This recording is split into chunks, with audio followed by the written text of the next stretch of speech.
एक बार एक राजा के दरबार में एक बहुत ही चतुर मंत्री था।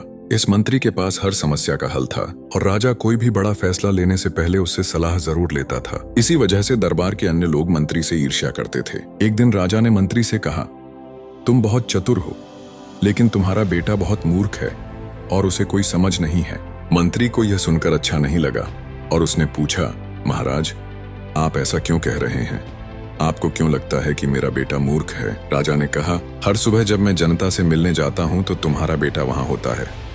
मैं उससे रोज पूछता हूं कि सोना ज्यादा मूल्यवान है या चांदी, और वह हर बार कहता है कि चांदी ज्यादा मूल्यवान है। यह सुनकर दरबार में सभी लोग हंसने लगे और मंत्री को बहुत बुरा लगा। वह बिना कुछ कहे सीधे अपने घर गया और अपने बेटे से पूछा, बेटा, कौन सी धातु ज्यादा मूल्यवान है, सोना या चांदी? बेटे ने तुरंत उत्तर दिया, पिताजी, सोना ज्यादा मूल्यवान है। मंत्री ने फिर पूछा, अगर तुम्हें यह पता है तो तुम राजा को गलत उत्तर क्यों देते हो और रोज चांदी को ज्यादा मूल्यवान बताते हो? बेटे ने उत्तर दिया, पिताजी, हर सुबह जब राजा बाजार में आते हैं तो वे मुझे बुलाते हैं और मेरे सामने दो सिक्के रखते हैं, एक सोने का और एक चांदी का। फिर वे मुझसे कहते हैं कि ज्यादा मूल्यवान सिक्का उठाओ।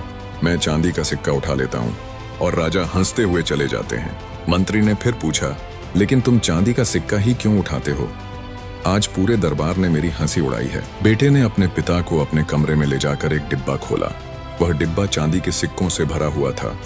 यह देखकर मंत्री हैरान रह गया और पूछा, बेटा, तुम्हारे पास इतने सारे चांदी के सिक्के कहाँ से आए? बेटे ने मुस्कुराते हुए उत्तर दिया, पिताजी, ये सभी सिक्के राजा ने मुझे दिए हैं। जिस दिन मैंने राजा को सही उत्तर दे दिया और सोने का सिक्का उठा लिया, उसी दिन से राजा मुझसे यह प्रश्न पूछना बंद कर देंगे और मुझे रोज चांदी का सिक्का मिलना भी बंद हो जाएगा।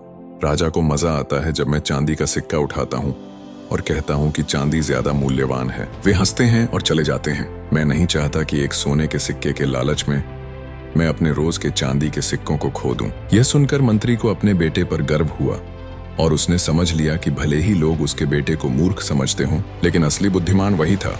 जब भी कोई मंत्री के बेटे को मूर्ख कहता, मंत्री मुस्कुराता और चुपचाप चला जाता। इस कहानी से हमें यह सीख मिलती है कि कुछ लोग छोटा काम करके भी बड़ा दिखावा करते हैं, जबकि कुछ लोग बिना दिखावे के बड़े काम करते हैं। अगर आपको पता है कि आप सही कर रहे हैं तो यह मायने नहीं रखता कि लोग आपको मूर्ख या पागल कहते हैं। दुनिया अक्सर उन्हें पागल कहती है जिन्हें वह समझ नहीं पाती। अगर आपको यह कहानी पसंद आई हो तो इसे और लोगों के साथ शेयर करें। हम फिर मिलेंगे एक और प्रेरणादायक कहानी के साथ। तब तक धैर्य रखें, आभारी रहें और जीवन में आगे बढ़ते रहें।